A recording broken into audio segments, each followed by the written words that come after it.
Hello friends. स्वागत है आप सभी का सुबो जीएस एकेडमी के यूट्यूब चैनल पे।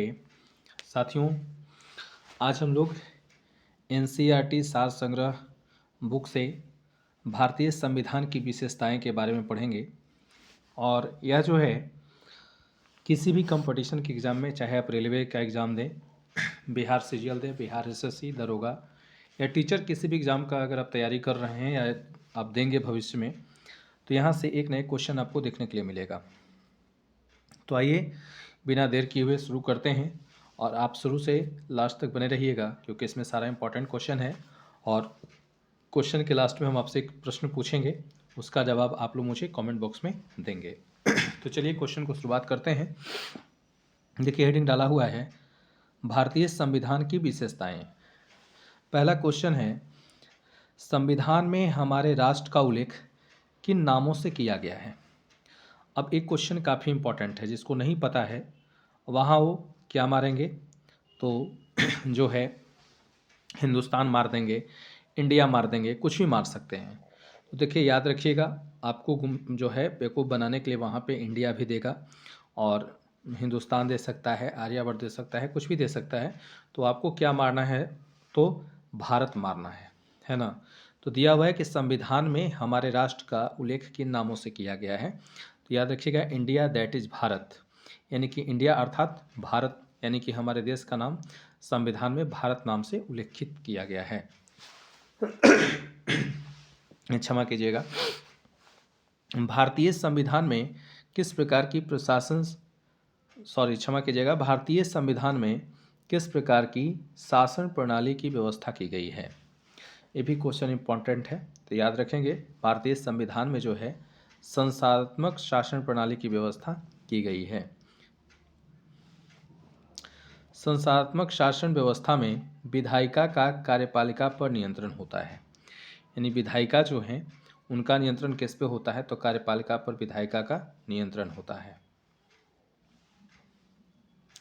अध्यात्मक शासन प्रणाली का आधारभूत तत्व क्या है। तो याद रखिएगा, एकल कार्यपालिका। आप लोगों को कमेंट करके ये बताना है कि एकल नागरिकता किस देश के संविधान से लिया गया है। आप लोगों को क्या कमेंट करके बताना है, एकल नागरिकता जो है किस देश के संविधान से लिया गया है। इसका जवाब आप लोग को कमेंट बॉक्स में देना है। भारत की संसदीय शासन प्रणाली एवं ब्रिटेन की संसदीय शासन प्रणाली के मध्य अंतर का मुख्य बिंदु कौन सा है। भी एक क्वेश्चन है, याद रखिएगा। क्वेश्चन पूछ रहा है कि भारत की संसदीय शासन प्रणाली एवं ब्रिटेन की संसदीय शासन प्रणाली के मध्य, यानी बीच में, मुख्य अंतर किस बिंदु का है। तो याद रखेंगे, न्यायिक समीक्षा का।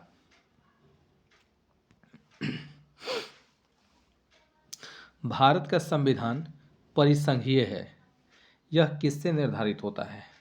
तो याद रखेंगे, केंद्र और राज्यों के मध्य शक्तियों के वितरण से, यानी केंद्र और राज्यों के मध्य शक्तियों के वितरण से यह निर्धारित होता है कि भारत का संविधान परिसंघीय है। अब देखिए, यहाँ पे दिया हुआ है भारतीय संविधान के मूल्य, यानी भारतीय संविधान के मूल्य क्या क्या हैं। इनमें से आपका एक क्वेश्चन कन्फर्म आता है। तो याद रखिएगा, भारतीय संविधान का मूल्य जो है स्वतंत्रता, समानता, भ्रातृत्व, संप्रभुता, समाजवादी, पंथनिरपेक्ष, लोकतांत्रिक। ठीक है। यानी कि कुल 7 मूल्य मंत्र हैं भारतीय संविधान के। इसको याद रखना है, एक बार फिर से देख लीजिए। स्वतंत्रता, समानता, भ्रातृत्व, संप्रभुता, समाजवादी, पंथनिरपेक्ष और लोकतंत्र। अब इसी में से कोई एक दे देगा कि भारतीय संविधान के मूल्य में कौन से बातें नहीं हैं या कौन सी बातें उल्लिखित नहीं हैं। तो आपको ये सातों याद रहेगा, तभी आपसे क्वेश्चन बनेगा। नेक्स्ट आपका क्वेश्चन है, नीति निर्देशक तत्वों तथा मूल अधिकारों को संविधान की आत्मा किसने कहा। इंपॉर्टेंट क्वेश्चन है, याद रखिएगा। नीति निर्देशक तत्व जो है संविधान के भाग 4 में है और इसमें कुल अनुच्छेद 36 से 51 तक है। कितना है, 36 से 51 तक है। और यह आपका आयरलैंड के संविधान से लिया गया है। अब आपसे यहाँ से क्वेश्चन कर रहा है कि नीति निर्देशक तत्व तथा मूल अधिकारों को संविधान की आत्मा किसने कहा है। तो याद रखिएगा, ग्रेनविल ऑस्टिन ने। किसने कहा है, ग्रेनविल ऑस्टिन ने संविधान की आत्मा मूल अधिकार और नीति सतत्व को कहा है। मूल संविधान में कुल कितने अनुच्छेद और कितनी अनुसूचियां थी? तो याद रखिएगा, मूल संविधान में कुल 395 अनुच्छेद और 8 अनुसूचियां थी, और वर्तमान समय में कुल आपका जो है 12 अनुसूचियां हो गया है, तो इसको भी आपको याद रखना है। सर्वप्रथम कांग्रेस के किस अधिवेशन में जन गण मन गाया गया था? याद रखिएगा, कलकत्ता अधिवेशन 1911। देखिए, जन गण मन जो है ये रविन्द्रनाथ टैगोर के द्वारा लिखा गया था और दिल्ली दरबार के समय इसे लिखा गया था, याद रखिएगा। और रविन्द्रनाथ टैगोर जो हैं ये पहले ऐसे व्यक्ति हैं जिन्होंने दो देश के राष्ट्रीय गान को लिखा है। एक भारत जो जन गण मन है, और दूसरा आपका बांग्लादेश जो अमार सोनार बांग्ला वहाँ का राष्ट्रीय गीत है, याद रखेंगे। तो सर्वप्रथम कांग्रेस के किस अधिवेशन में जन गण मन गाया गया था? तो याद रखेंगे, कलकत्ता अधिवेशन, और वर्ष क्या है? 1911। राष्ट्रगान के गायन का मानक समय कितना है? यानी क्वेश्चन आपसे ऐसे पूछेगा कि राष्ट्रगान का समय कितना है या गाने में कितना समय लगता है, तो याद रखेंगे 52 सेकेंड। भारतीय संविधान की जटिलता के कारण इसे वकीलों का स्वर्ग कहा जाता है। ये तो क्वेश्चन भूलिएगा नहीं, क्वेश्चन आपसे पूछा जाता है कि निम्नलिखित में से किसे वकीलों का स्वर्ग कहा जाता है? 3 आपको देश दे देगा और एक आपका दे देगा भारतीय संविधान। तो याद रखेंगे, भारतीय संविधान की जटिलता के कारण इसे जो है वकीलों का क्या कहते हैं? स्वर्ग कहा जाता है। देखिए, लास्ट तक बने रहिएगा, सारा इंपॉर्टेंट क्वेश्चन है इसमें, छोड़िएगा नहीं। और इससे पहले 3 क्लास और ऑलरेडी हम करवा दिए हैं, अगर अभी तक आप लोग नहीं देखे हैं तो सुबोध जीएस एकेडमी के यूट्यूब चैनल पे जाकर देखिए। और शुरू से हम ये बुक जो है पढ़ा रहे हैं, अगर आप लोग मेरा साथ दिए तो सारे सब्जेक्ट को टॉपिक वाइज ऐसे ही प्रत्येक दिन एक एक क्लास करके हम आपको ख़त्म कर देंगे। और प्रत्येक दिन हम लाइव 1 बजे दोपहर में आते हैं, तो आप लोग लाइव सेशन से जुड़िए 1 बजे। आइए अगले क्वेश्चन को देखते हैं। भारतीय संविधान अधिक कठोर तथा अधिक लचीले के मध्य एक अच्छा संतुलन स्थापित करता है, यह कथन किसका है? देखिए, याद रखिएगा, एक क्वेश्चन बड़ा अच्छा है। कभी कभी क्वेश्चन देता है भारतीय संविधान है, तो उसका आंसर मारिएगा कि ना ही कठोर ना ही लचीला, ठीक है, याद रखेंगे। तो यहाँ दिया हुआ है भारतीय संविधान अधिक कठोर तथा अधिक लचीले के मध्य एक अच्छा संतुलन स्थापित करता है, यह कथन किसका है? तो याद रखेंगे केसी व्हीयर का है। भारतीय संविधान अंशतः कठोर और अंशतः लचीला है, यही क्वेश्चन अभी हम आपको बता रहे थे। एक क्वेश्चन आपसे पूछता है भारतीय संविधान है, तो याद रखेंगे अंशतः कठोर और अंशतः लचीला। भारत अर्धसंघात्मक राज्य है, यह किसने कहा था?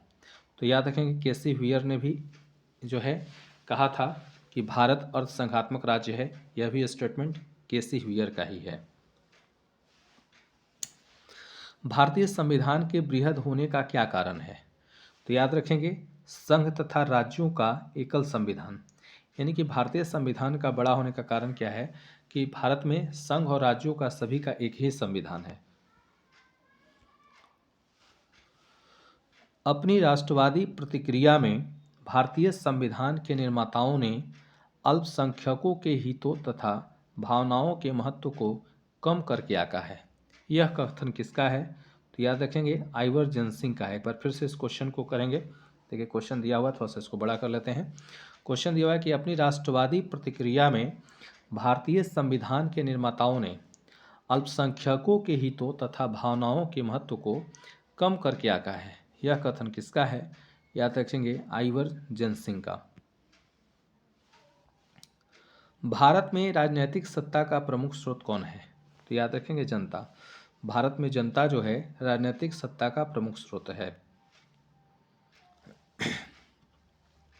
कोई भी संविधान कितना भी अच्छा क्यों न हो, यदि उसे क्रियान्वित करने वाले बुरे व्यक्ति हैं तो संविधान भी बुरा हो जाएगा, यह कथन किसका है? याद रखेंगे डॉक्टर भीमराव अंबेडकर जी का यह कथन है। संविधान को संघात्मकता के तंग ढांचे में नहीं ढाला गया है, यह कथन किसका है?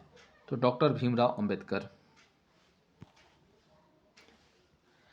भारत की स्वतंत्रता के बाद भारतीय राष्ट्रीय कांग्रेस को एक राजनीतिक दल के रूप में भंग कर दिया जाना चाहिए, यह सुझाव किसने दिया था?